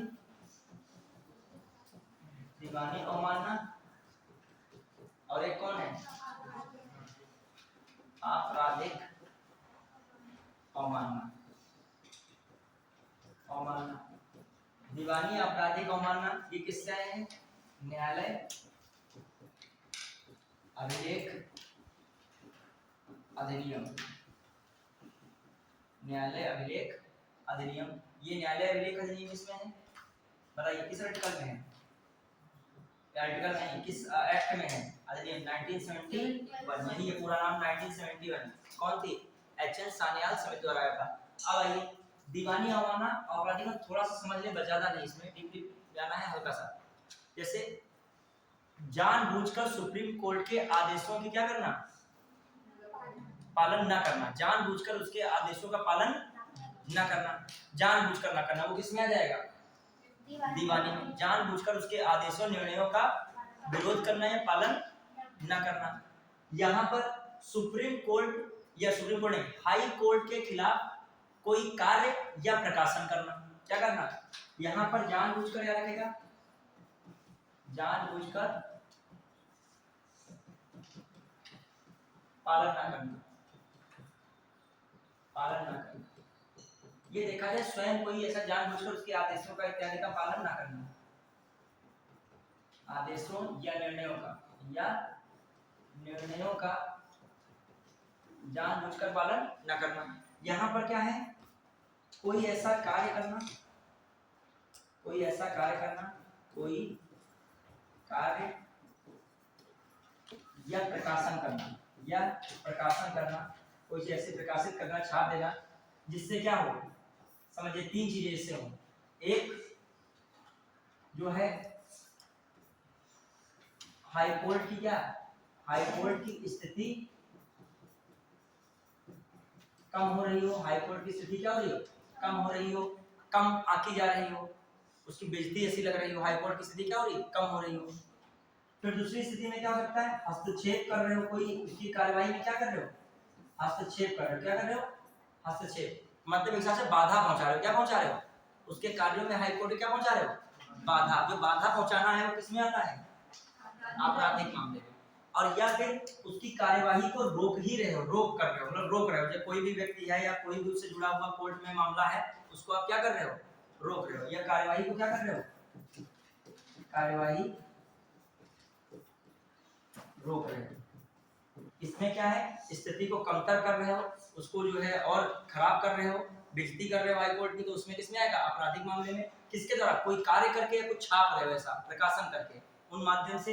या क्या है? उसमें आप इंटरफेयर कर रहे हो, आपकी जरूरत नहीं फिर भी आप उसमें इंटरफेयर कर रहे हो। या फिर क्या है? जो कार्यवाही वो कर रहा है उसको क्या कर रहे हो? रोक रहे हो। क्लियर? ये किसमें आ जाएंगे? इस तरीके की बातें जो आए घुमा फिरा के वर्ड्स आए तो किसमें रखोगे? आपराधिक अवमानना में। सिविल अवमानना में सीधे सीधे हम जानबूझकर क्या कर रहे हैं? हम जानबूझकर, मतलब उसके मामले नहीं है, मतलब हम कोर्ट के कार्य से कोई मतलब हमें नहीं है, समझ रहे हो? हम उसके आदेशों निर्णयों को खुद मान नहीं रहे, वो क्या हो गया? सिविल अवमानना। और कोई आप इंटरफेयर कर रहे हो उसमें जाके हो, या उसको रोक रहे हो, या उसकी बेइज्जती टाइप की कमतर आंक रहे हो, उसकी स्थिति में कुछ क्या कर रहे हो? कमजोर कर रहे हो, तो किसमें आएगा? आपराधिक मामले में। क्लियर? और ये बात संविधान में नहीं कही गई है। किसकी की बात है ये? कौन सा ये? जो है न्यायालय अभिलेख अधिनियम 1971। ठीक है, बढ़िया है। तो एक बात ये भी हो गई। दूसरी बात अवमानना, और जो अवमानना पर दंड देने का जो है, ये बात जो है ये किसमें है? ये आर्टिकल 215 में। ये बात तो है अवमानना में, दंड देने की बात तो है, लेकिन जो बताया गया वो नहीं है। फिर आइए अगली बात, अभिलेख न्यायालय के अंतर्गत क्या आ सकता है? अभिलेख न्यायालय द्वारा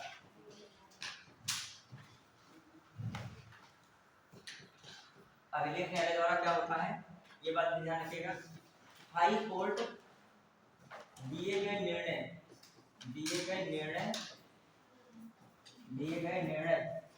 या आदेश को, या निर्णय या आदेश को क्या कर सकता है? परिवर्तित कर सकता है। क्या कर सकता है? परिवर्तित कर सकता है।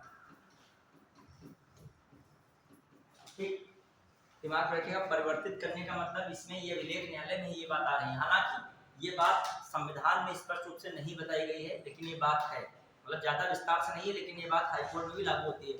बहुत ऐसे क्वेश्चन आते हैं कि अतः निम्नलिखित हाईकोर्ट और सुप्रीम कोर्ट में कौन से अधिकार समान है? तो समान में ये वाली बात भी क्या हो जाएगी कि दिए गए निर्णय को वो भी अपने बदल सकता है, ये भी दिए गए निर्णय को क्या कर सकता है?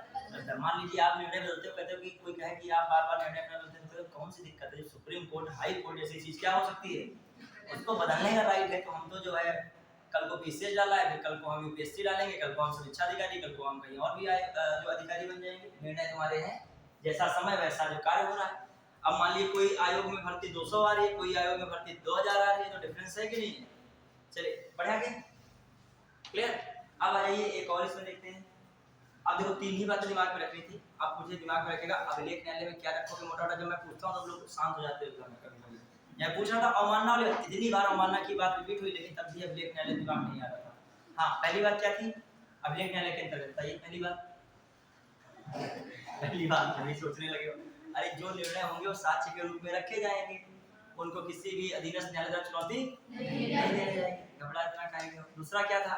अवमानना करने पर दंड देने की क्या है? शक्ति है। ये संविधान में वर्णित है, लेकिन जो अवमानना बताई गई संविधान में नहीं है, ये कानून द्वारा बताई है। तो कितने प्रकार की अवमानना है? 2 प्रकार की। सिविल में स्वयं उसके आदेशों को जानबूझकर नहीं मान रहे हैं। आपराधिक में कुछ ऐसे कार्य कर रहे हैं, प्रकाशन कर रहे हैं, जिससे क्या हो रहा है? उसकी स्थिति कम हो रही है, कमतर आंकी जा रही है। दूसरा हस्तक्षेप कर रहे हैं बिन मतलब का। तीसरा कार्य में बाधा पहुंचाई जा रही है। बस। और क्या इसके बाद बताया था? ये भी अभिलेख न्यायालय में आ जाएगा। अपने दिए हुए निर्णय को क्या कर सकता है? जांच करके बदल सकता है। क्लियर? बस। और किस आर्टिकल में है? 215। कौन? 13 कोई बोला क्या? 13 बोला हो सकता है। वैसे सब सही हम बताएंगे नहीं, कसम खा के चले थे पानी पीने का समय, सबको बताएंगे, गलती बचाएंगे। ठीक है, आइए अब आगे डालिएगा। कौन सी? पर्यवेक्षण शक्ति डालिएगा। पर्यवेक्षण शक्ति भी रहती है। पर्यवेक्षण शक्ति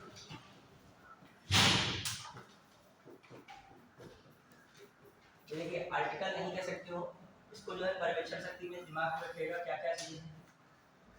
पर्यवेक्षण शक्ति में क्या है? ये राज्य के सभी अधीनस्थ न्यायालयों का पर्यवेक्षण करता है, पर्यवेक्षण कर सकता है, करता है। उनसे संबंधित मामलों को, उनसे संबंधित मामलों को मंगवा सकता है,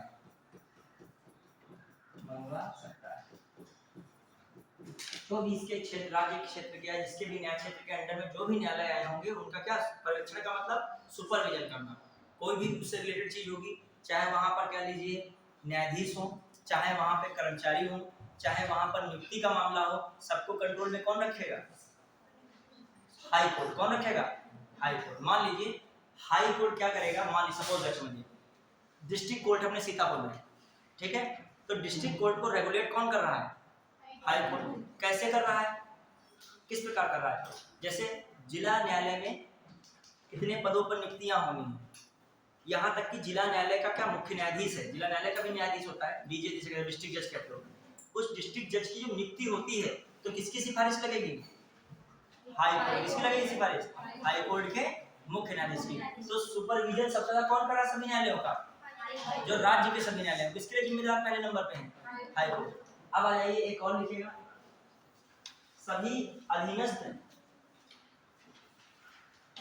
अब देखो इसी में लिख लिखा है, इसमें एक और बात पर्यवेक्षण कर सकते होगी,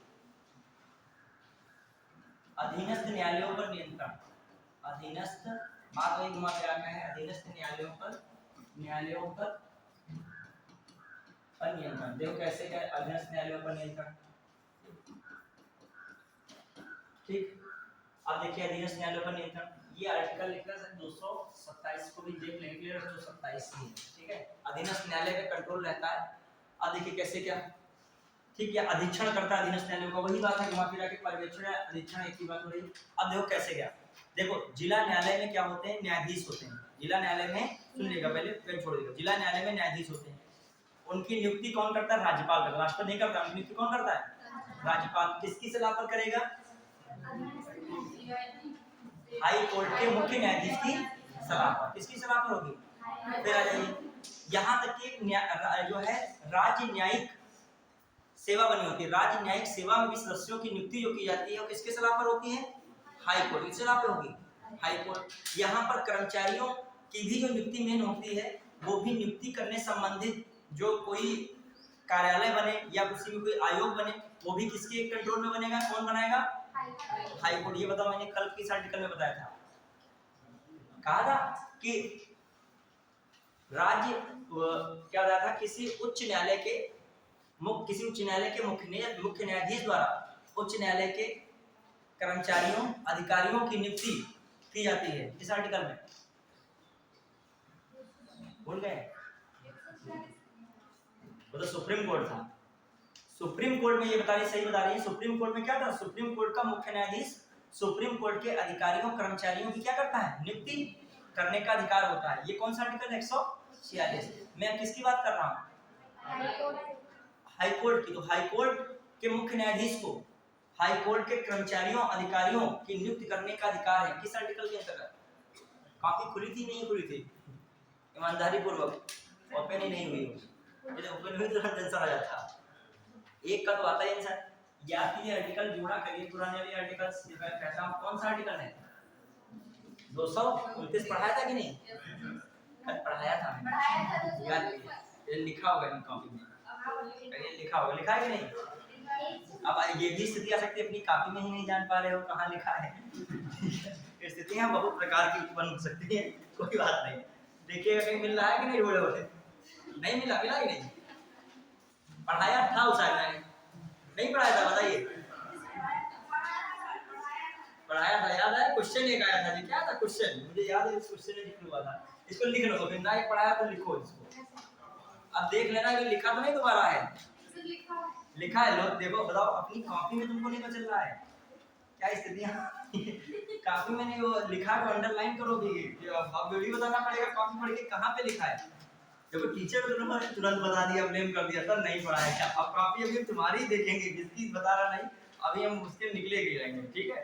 कोई बात नहीं, प्रेशर होता है, ये भी एक प्रकार का प्रेशर है। टीचर पूछे तो आता हुआ भी क्या हो जाए, गलत हो जाए। ठीक है, चलिए इसको लिख लीजिए, फिर से दिमाग में रखिएगा कि हाई कोर्ट के, लिखिए इसको, हाई लिखिए, फटाक से एक लाइन फिर लिखिएगा। ये 229 है, लिखा है तुम्हारी कॉपी में, तुम्हारा लिखा है, दोबारा लिख रही हो। ठीक है, देखो आर्टिकल 229 में लिखिए, एक बार फिर से दिमाग में रखिए। इसमें किसकी पावर लगी है, हाई कोर्ट की लगी। मेरा कभी तभी कहने का मतलब लिखिएगा, हाई कोर्ट का मुख्य न्यायाधीश उच्च न्यायालय या अधीनस्थ या अपने अधीनस्थ न्यायालयों में, उच्च न्यायालय या अपने अधीनस्थ न्यायालयों में अधिकारियों कर्मचारियों की नियुक्ति करने का अधिकार होता है। हाई कोर्ट के मुख्य न्यायाधीश को उच्च न्यायालय, संबंधित उच्च न्यायालय तथा, अब जब उच्च न्यायालय तो उसके अधीन में तो न्यायालय आ जाएगी उसके अंडर में, तथा अधीनस्थ न्यायालयों में, तथा अधीनस्थ न्यायालयों में क्या करने की, अधिकारियों एवं कर्मचारियों की नियुक्ति करने का अधिकार होता है। अधिकारियों कर्मचारियों की नियुक्ति करने का अधिकार होता है। लिख पाए? अब बताओ इस बात को कौन प्रूफ कर रहा है, इसका मतलब जो है हाई कोर्ट किसको कंट्रोल कर रहा है, अधीनस्थ न्यायालय, अधीनस्थ न्यायालय के अधिकारी भी हैं, और इसमें कौन आ रहे हैं, कर्मचारी। इसमें भी किसकी भूमिका है, कर्मचारी। फिर आज दूसरी बात बता रहा हूँ, जिला न्यायालय के न्यायाधीशों की, जिला न्यायालय के न्यायाधीशों की नियुक्ति, जिला न्यायालय के न्यायाधीशों की नियुक्ति में हाई कोर्ट के सीजे की परामर्श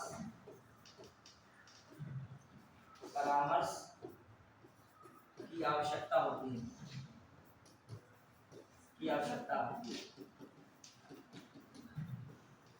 अब बताइए जिला न्यायालय का न्यायाधीश की सर्टिकल में आता है, याद कर लीजिएगा, बहुत पूछा जाता है 233। ठीक है, अभी जिला न्यायालय हालांकि आएगा, लेकिन जिला न्यायालय का याद रखिएगा, बहुत ज्यादा इंपॉर्टेंट है। जिला न्यायालय के न्यायाधीश की नियुक्ति किस आर्टिकल के तहत है, 233, और इनकी नियुक्ति करता कौन है, जिला न्यायालय के न्यायाधीश की नियुक्ति कौन करेगा, हाँ न्यायाधीश, राष्ट्रपति कौन बताया था, न्यायाधीश की नियुक्ति राज्यपाल करता है। कौन करता है, राज्यपाल करता है। और सलाह लेकिन परामर्श किसकी लगती है, परामर्श जो है किसकी लगेगी, हाई कोर्ट के। तो यहाँ पर इसीलिए कह रहा हूँ, ये पूरा कंट्रोल जो देखा जाए अधीनस्थ न्यायालय का सारा किसके पास है, हाई कोर्ट का। लंबित मामले को अपने पास स्थानांतरित करा सकता है, लंबित अधीनस्थ न्यायालय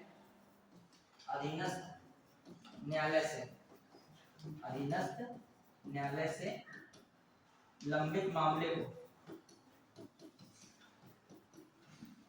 अपने पास स्थानांतरित करा सकता है, ठीक है।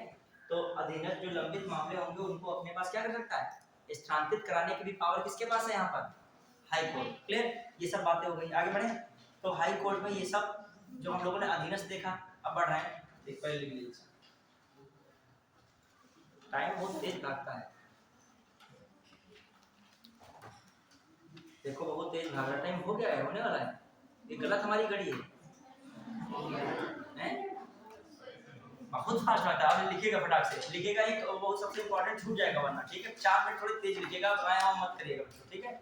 हम तुम्हारे भाव में बह जाते हैं ना, अपने पूरे भाव में नहीं आ पाते, इस चक्कर में हम थोड़ा स्क्रीन पकड़ना चाहते हैं तो कोई कहता है सर फिर से बोल दीजिए। हाँ आइए, एक लिखिएगा रीड पावर, लिखिएगा न्यायाधीश की शक्ति, बच्चों न्यायाधीश की शक्ति, न्यायाधीश की शक्ति। अब ये फंसता है यहाँ से क्वेश्चन, इस बात को समझिए थोड़ा, न्यायाधीश की शक्ति। आर्टिकल 226, देखिए लिखिएगा, आर्टिकल 226 के तहत हाई कोर्ट आर्टिकल 226 के तहत, कौन सा आर्टिकल 226 के तहत हाई कोर्ट नागरिकों के अधिकारों के प्रवर्तन के अतिरिक्त अन्य उद्देश्यों के लिए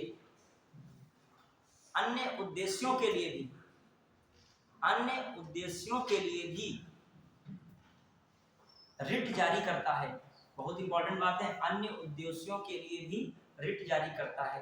थोड़ा बच्चों घर में इमलाई लिखो तेज, जिससे लिखने का बता जाए। लिखना तेज सक लो ना, जो है सबका लॉस होता है इसमें, जो धीरे लिखता है सबका लॉस होता है। जब लिखा लो टूट पड़ा करो एकदम इस पे, ठीक है, एकदम पेन और कापी में जुट जाएगा, धीरे लिख रहा एकदम। हम लोग लिखते हैं कि टूट पड़ते थे, इधर हवा ना उधर, सर की बात सुन रहे लिख रहे हैं, बस बात खत्म। अब हम देखते हैं कि बच्चों की गर्दन ऊपर उठ जाती है, फिर से सर पे बोल दें, इच्छा होती है उनकी, बगल वाले से थोड़ा सलाह लो, ठीक है। अब देखिए क्या मामला, ध्यान दीजिएगा, मैं कह रहा हूँ इसमें इंपॉर्टेंट बात है, कह रहा हूँ नागरिकों के मूल अधिकारों के प्रवर्तन के अतिरिक्त अन्य उद्देश्यों के लिए भी क्या करता है, ये रिट जारी करता है। जबकि सुप्रीम कोर्ट क्या करता है, समझना ध्यान से, सुप्रीम कोर्ट केवल नागरिकों के अधिकारों के प्रवर्तन के लिए जारी करता है, अतिरिक्त नहीं करता है, समझ रहे हो।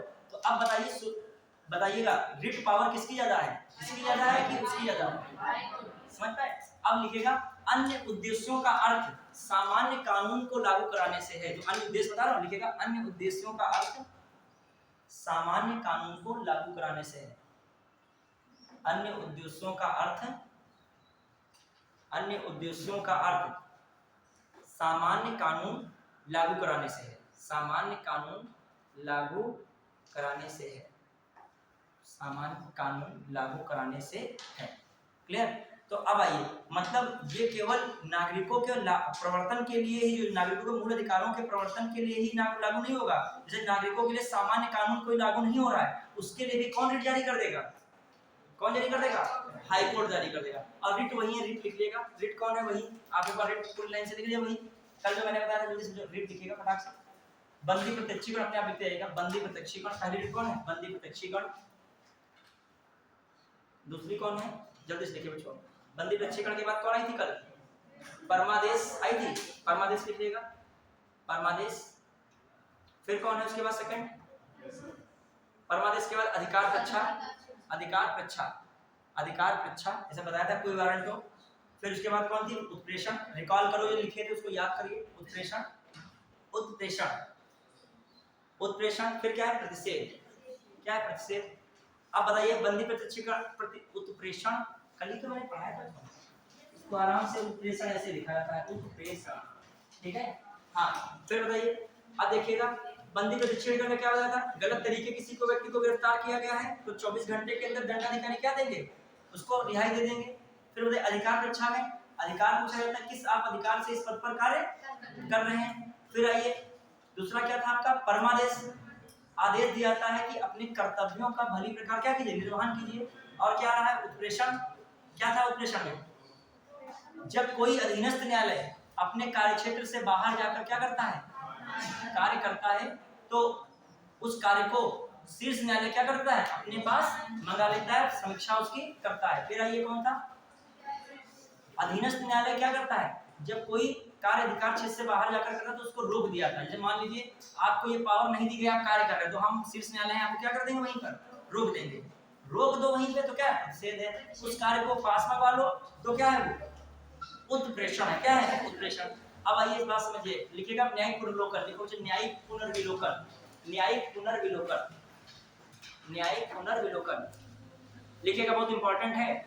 न्यायिक पुनर्विलोकन आया है क्वेश्चन, हाई कोर्ट के लिए न्यायिक पुनर्विलोकन किसमें दिया है, 226 227, हाई कोर्ट के लिए न्यायिक पुनर्विलोकन 226 व 227, हाई कोर्ट के लिए न्यायिक पुनर्विलोकन की बात किसमें कही गई है, 226 व 227, लिखो बच्चे तेज थोड़ा सा, 226 व 227, 226 व 227, ठीक है।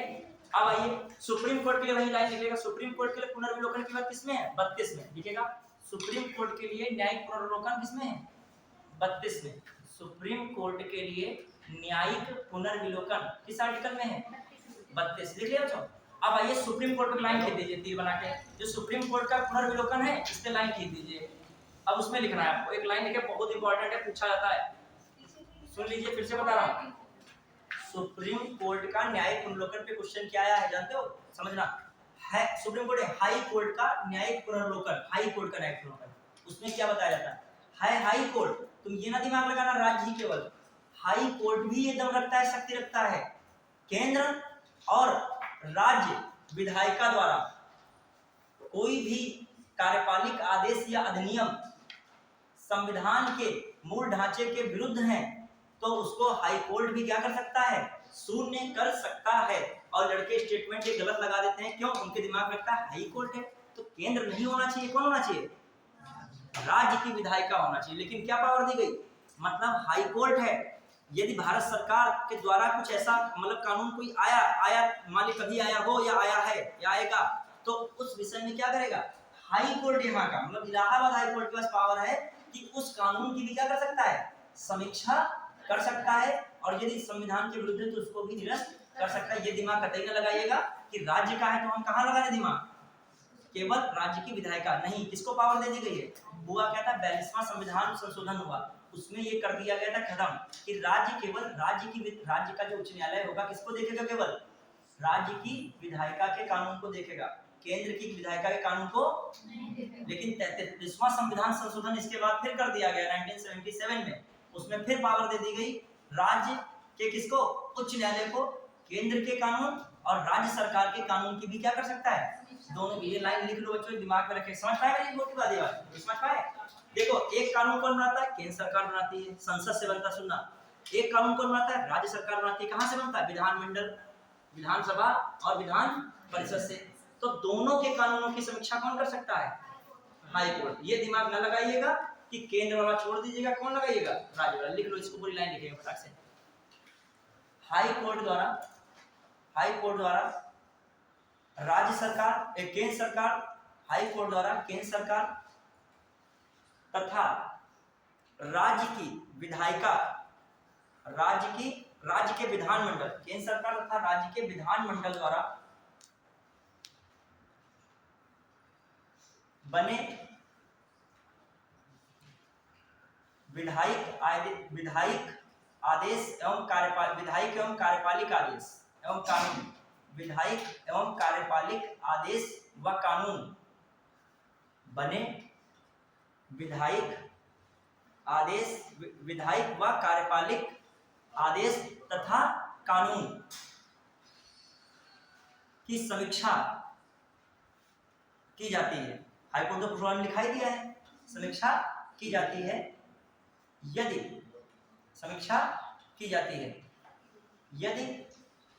संविधान के विरुद्ध हैं, तो उसे हाई कोर्ट भी शून्य कर सकता है। तो उसे कौन शून्य कर सकता है? हाई कोर्ट भी शून्य कर सकता है। समझ पाए कि नहीं बच्चों? हाई कोर्ट भी शून्य कर सकता है। बात समझ में आई कि नहीं? क्लियर है कि नहीं? बताइए पहले। क्लियर। आज के लिए इतना रखते हैं, ठीक है।